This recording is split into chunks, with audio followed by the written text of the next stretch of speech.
Are you interested in learning about investing but don't know where to start? Tired of working hard for your money but feeling like your money doesn't work hard for you? Well, welcome to the Apogee Wealth Podcast. I'm your host, Jonathan Nichols. Each week on this podcast, we break down the mindset, principles, and strategies that you can use to grow your wealth and live the life that you feel you were called to live. I hope you get a tremendous amount of benefit from this episode. Thanks for tuning in.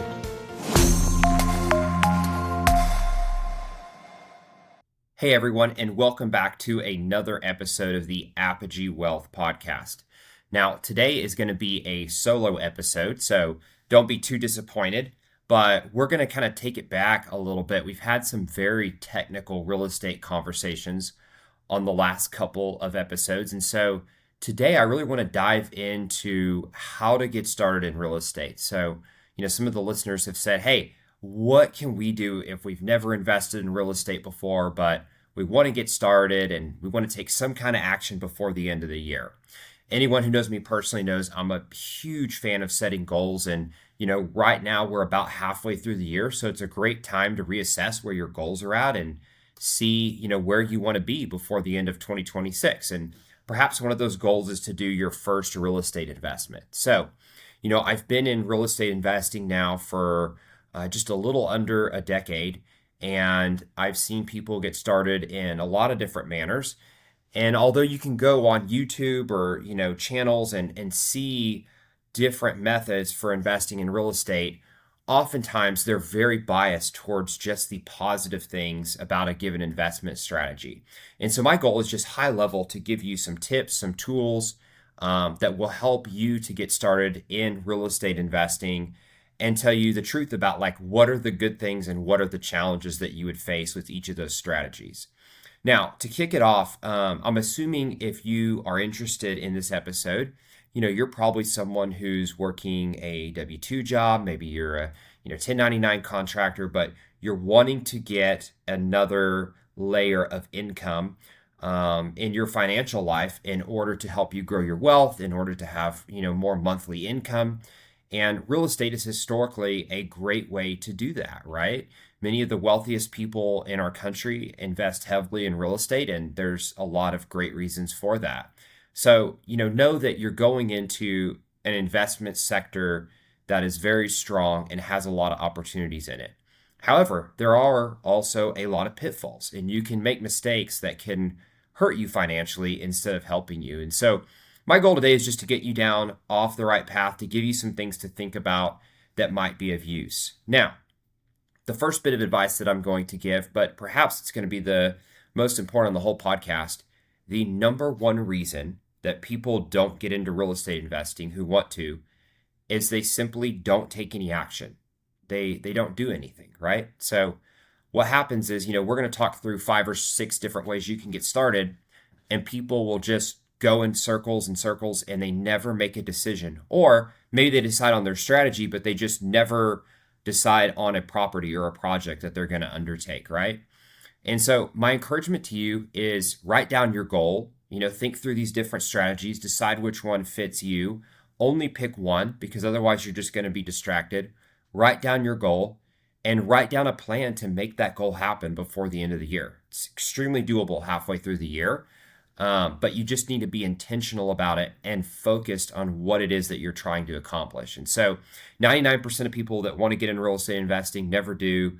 That's the reason why. So with all that said, let's go ahead and talk about the first way that you can get started as a real estate investor.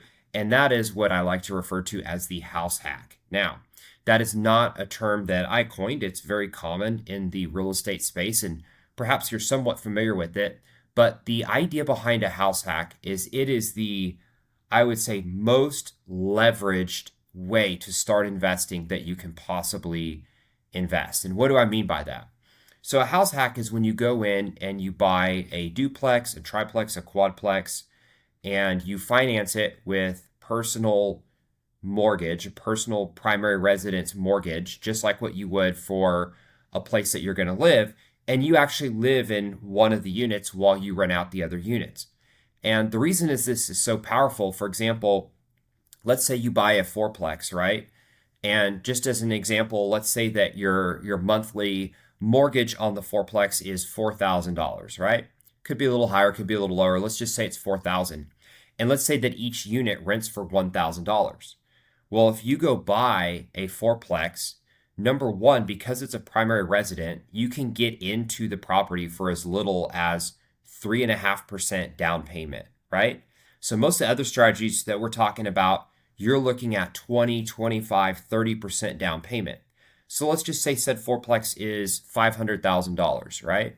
If you have to go put 20% of that down, you need $100,000 in order to go buy that fourplex. Now, perhaps you have that to invest and that's what you want to do. And in that case, that's fantastic. But for anyone who doesn't and they're trying to get started, this is where the house hack is particularly powerful. So whatever 3.5% is on 500,000, I think that sounds somewhere in the neighborhood of like 20K.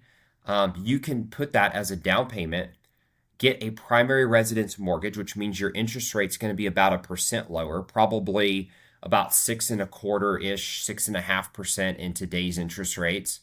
And then you have 3 units that provide $3,000 a month of income while you live in another unit and basically essentially pay $1,000 a month of mortgage. And you have a property for that, right? So minimal down payment. And then the tenants in the other units basically carry the majority of the weight on the mortgage. Now, when this strategy first came out, a lot of people would talk about that, the other units should pay for 100% of the mortgage plus cash flow. And I would say I don't see that, at least in the markets that we're in. But what I do think is possible is an example like what I gave, where the housing cost for yourself is drastically reduced, right? So perhaps now you live in an apartment and you pay, $2,000 a month, or you have a house and you have a $3,000, $4,000 a month mortgage. Well, now you go to $1,000 a month housing expense, and you can take that other, $1,000, $2,000, $3,000 a month that you would have spent in housing and start saving that for your second investment opportunity. So one question that commonly gets asked about house hack is, do I actually have to go live in the property? And the answer is yes. In fact, if you don't, it could be considered mortgage fraud. And so you need to be willing to leave whatever your current housing situation is in order to move to the new investment that you have. Now, one sort of deviation or alternate way of doing this that people do, I see this a lot, with people maybe right out of college, perhaps they're not married yet. They'll go buy a 3-4 bedroom house, live in one of the rooms, and have 2-3 roommates that will basically pay rent and contribute to and or cover the mortgage. So this would be like kind of a variation of the house hack method. One thing that's cool about it is that generally the lender's going to want you to live in said property for a year before moving, and then you can go to apply for another primary residence mortgage and move to another house and kind of rinse and repeat, or just move to a house that you actually want to live at, and then you have 4 units at the fourplex all producing income for you. So many people get started with this type of investing. This is actually how Paula and I did our first investment. It's great if your constraints are, I don't have a lot of money for down payment, and you want to get max leverage. So think about it like this. If I go put $20,000 into the fourplex for the down payment, if that fourplex goes up in value from $500,000 to $520,000, which it probably will, historically speaking, in like a year, I've literally doubled my money invested, right? Because I put 20K in, and now if I were to sell, I would have 40. Now, obviously, I know there's closing costs and realtor fees and all that. I'm not pretending that doesn't exist, but I'm just saying, generally speaking, you get a very, very large return quickly for the investment made with a house hack. Whereas if I go in and I buy the same building and I put $100,000 down, it's going to take a little bit longer for that building to go from a $500,000 value to a $600,000 value, right? So it is one of the most efficient ways to invest possible. Great way to get started if you're new.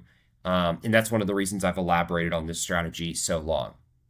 So the second strategy that I want to talk about, which is probably the one that most people are familiar with, is simply going out and buying a single family rental. Okay, so this is probably what you think of traditionally when you think of investing, right? You go out, you buy a property, put a mortgage on it, make a down payment, and rent it out. Usually, you're going to need around a 20% down payment for an investment property. So you go buy a $300,000 house, you would need $60,000 to make as the down payment on that property plus your closing costs. And there's a whole tangent that we could go on about analysis and, is this a good investment? Is it not? I'm just going to give you high level some of the pros and cons. One of the pros is it's, if you have the money for that down payment, it's relatively easy to get started, right? You don't have to be a rocket science. A lot of people rent houses. You definitely should take the time to get educated. There's several great books out there about analyzing properties, about managing properties and tenants after closing. But it's easy, right? So you can go out there, you can get started pretty easily. You don't have to leave your house like you do in the house hacking method. And over time, single family rentals traditionally go up in value. And that's the whole point of real estate. The negatives is that it is somewhat of a hands-on, it is a hands-on endeavor, right? In the same way that you would have with the house hack, you have to first of all know how to look at the deal, go find the deal, analyze the deal, and that takes a good bit of time, experience. You then have to manage tenants, good bit of time, experience. And again, these particular pros and cons would apply both to the house hack strategy as well as the long-term rental strategy. One thing that I don't like about single family rentals, and I'm not against them at all, we've owned a number of them, is that the valuation of the property is based on comparables in the area, not on the income that the property produces, like what it is in commercial real estate.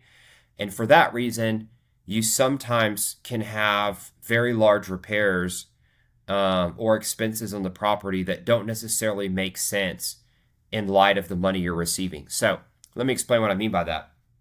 You buy a house, right? It's built in the 70s, built in the 80s, and you rent it out and you're receiving $300 a month of cash flow, which is actually pretty good, pretty high, about as good as you can get in this particular market.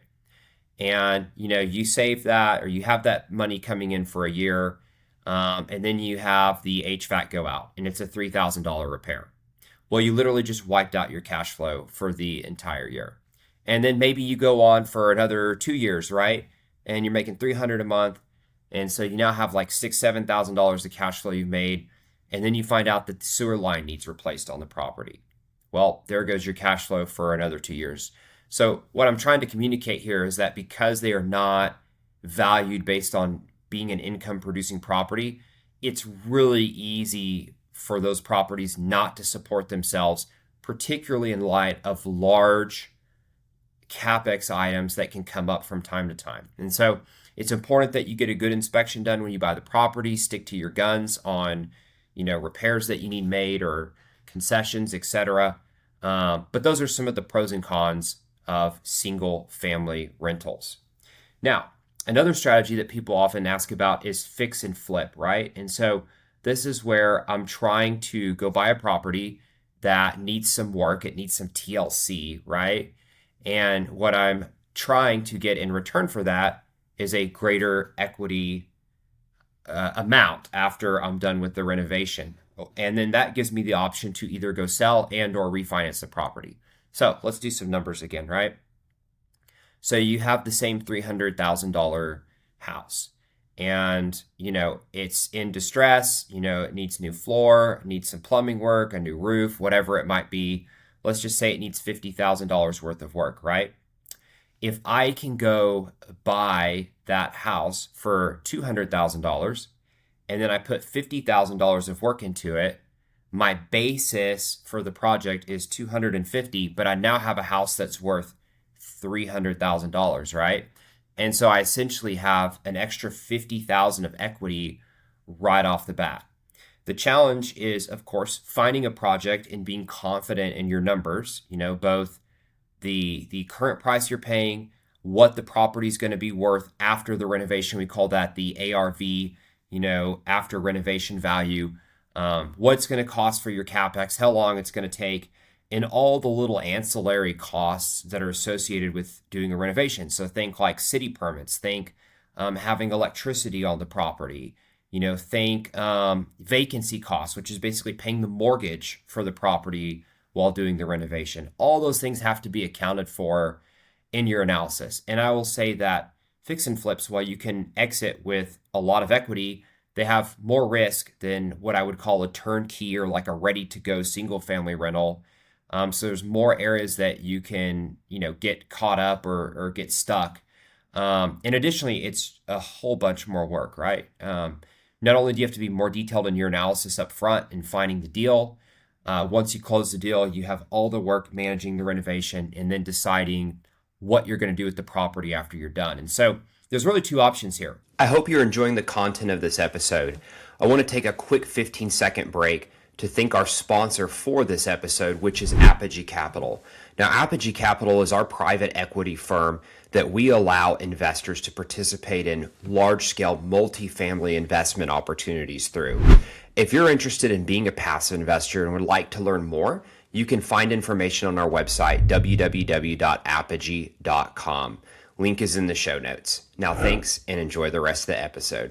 One, you can go sell the house after you're done renovating. So you sell it for $300,000, and you basically have this extra $50K of equity that you gain for your efforts in finding and renovating this house to a level that's desirable for people. The second option is that you can go do a refinance on this house, right? So once again, same example. Say that we buy the house for $200,000, we put the $50K in.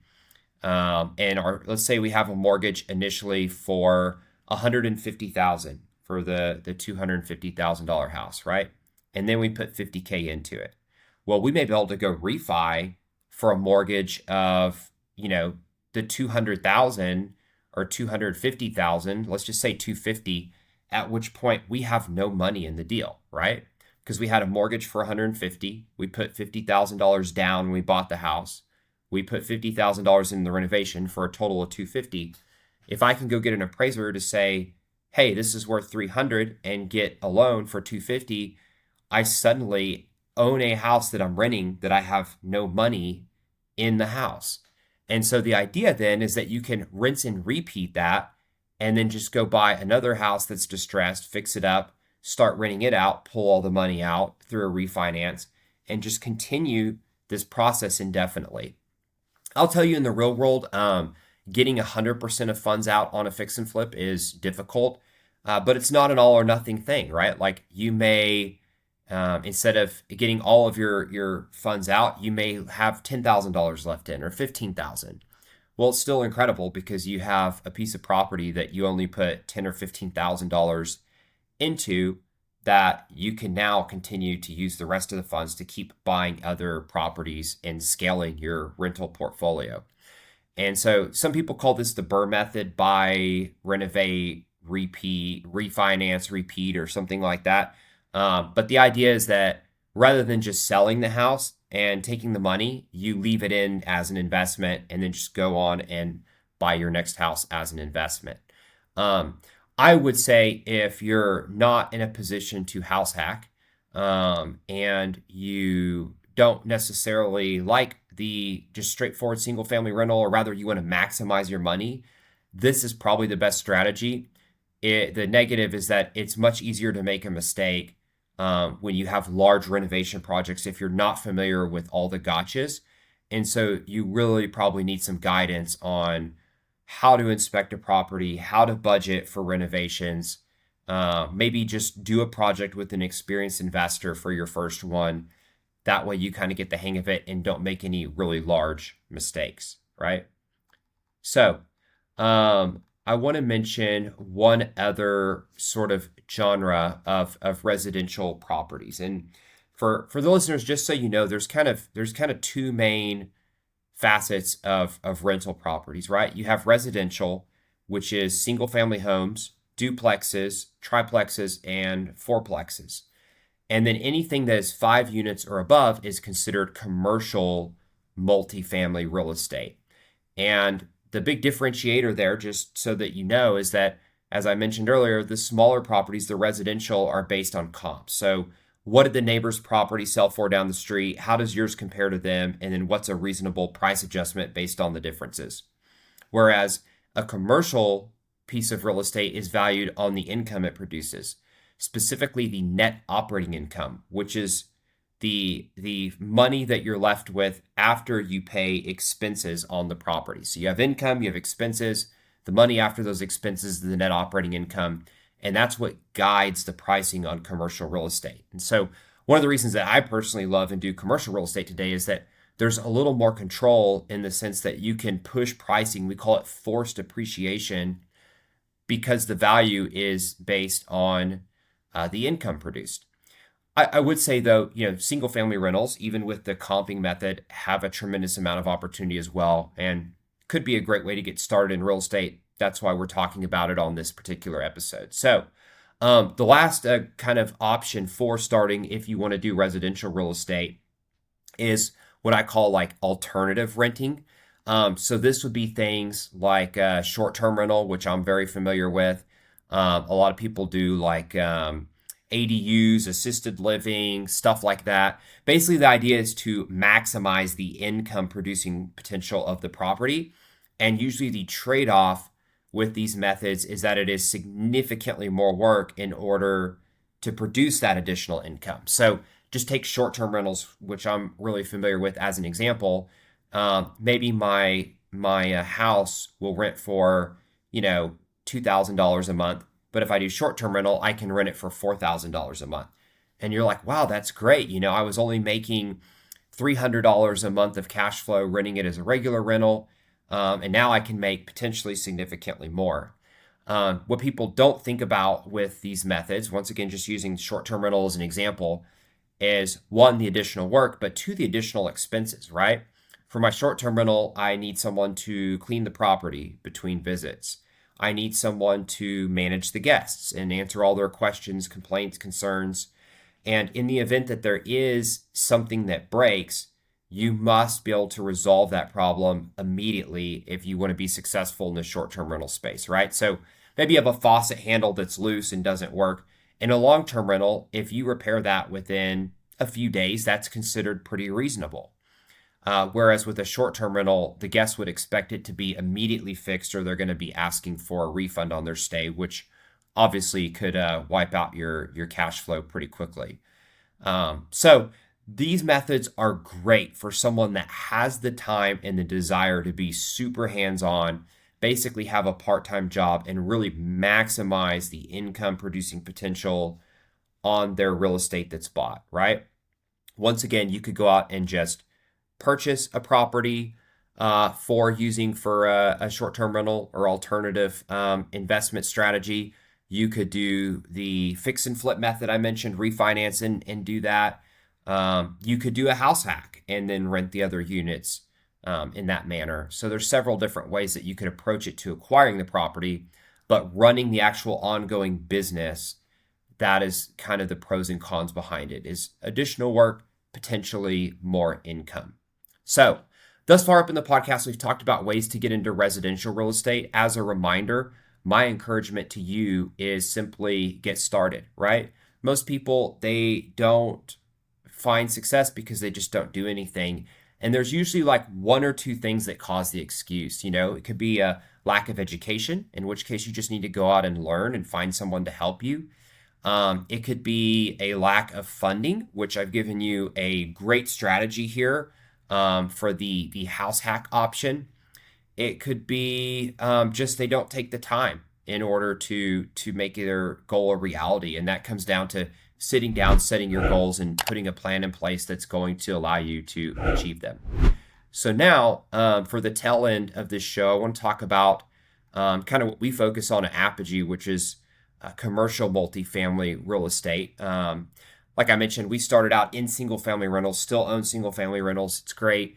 But as you move along and you want projects that can scale and basically give you more value for the time and effort that you put in, commercial real estate is definitely something to consider. Now, the wonderful thing about commercial real estate is, one, it's based on income. The value is based on income, as I already mentioned, which means that if we go in and we improve the property in a material way, and increase the income, we automatically increase the value.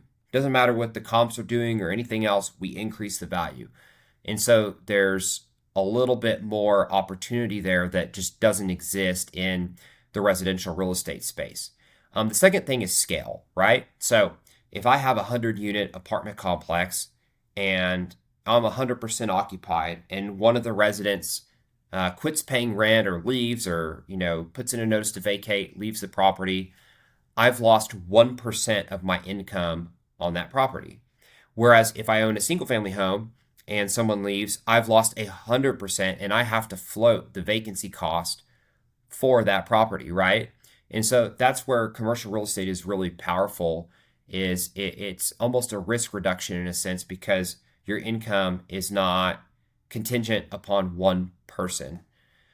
The negative to commercial real estate is that it's a lot more costly. There's more opportunities to make mistakes, and the cost for those mistakes is basically like adding one or two zeros on the cost for mistakes on residential, right? So, I do something minorly dumb on a residential property, I lose $1,000. I do something really dumb on a residential property, I lose 10,000.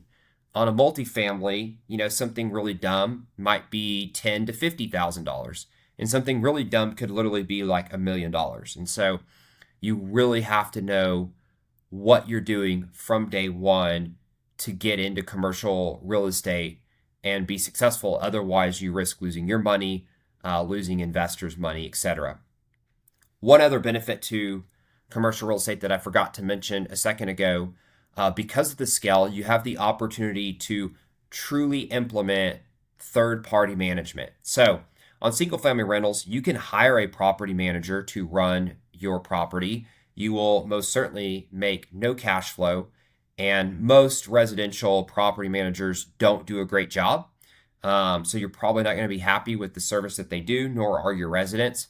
But in commercial, because of the scale, you actually have opportunities for property management companies to come in. They make a good income, and you have the day-to-day of running a property off of your hands, right? You're not having to worry about that. Now, you still have to do what we call asset management, which is watching over the property manager, making sure they're doing what they're supposed to do, correcting them, fixing mistakes.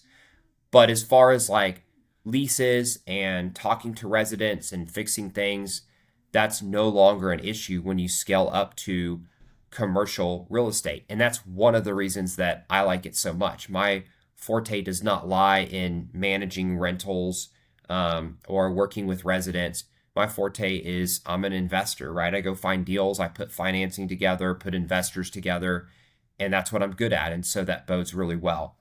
Now, within the commercial multifamily world, and we've talked about this on previous episodes, so just going to go high level, there's really two ways you can get involved. One, you can be a passive investor. So this is someone that you're busy working and, maybe some of the other strategies I've mentioned, you're like, look, that's cool, but like, I don't have the time for that. I don't have time to go learn how to underwrite, analyze deals. I don't have time to go out and learn how to manage rentals or manage the rentals. And so I just want a piece of real estate I can put my money in and forget about it. Well, being a limited partner or an LP on a commercial real estate deal could be a good path for you. And basically, that's what we do at Apogee. We allow professionals, high-income professionals who want to invest in real estate but don't have time, desire, or experience to do so on themselves to invest with us on our large commercial multifamily projects. So you get all the benefits of large commercial multifamily, all the benefits of real estate without having to do the work. The negative to this strategy is that as a limited partner, you have limited control. And by limited, I mean basically no control. You don't get to say when the deal sells or refinances, or if we're going to raise the rents or not, or if we're going to pay for a repair or not. As a limited partner, you are strictly a passive partner on the deal. And so you really need to take the time to understand the business plan, the property, and have a relationship with the sponsors you're investing with, the people that are running the deal, so that they have your best interest in mind. On the converse side, you could get started as a general partner in multifamily. So this is the sweat equity part of commercial multifamily, and that's what we do day to day at Apogee, right? So you learn how to go find deals, You learn how to underwrite, which just means analyze deals and see what a good deal is. You learn how to implement business plans, work with property managers, how to find investors, how to secure financing for these large properties. And you basically execute on these large scale projects. The negative to this, it is a full-time job. It is a tremendous amount of work. That's why we do it full-time.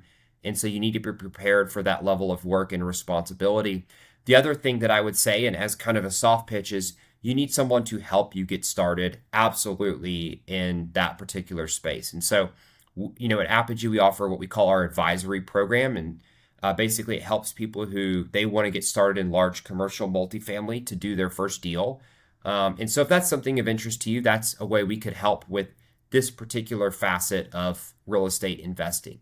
So in short summary, we've covered a lot of different strategies today. We've talked about the pros and cons of a number of these strategies so you can kind of weigh out what are your gotchas and what works best for you as a new real estate investor, like where can you most easily get started. As a final reminder, my encouragement to you is pick one and get started.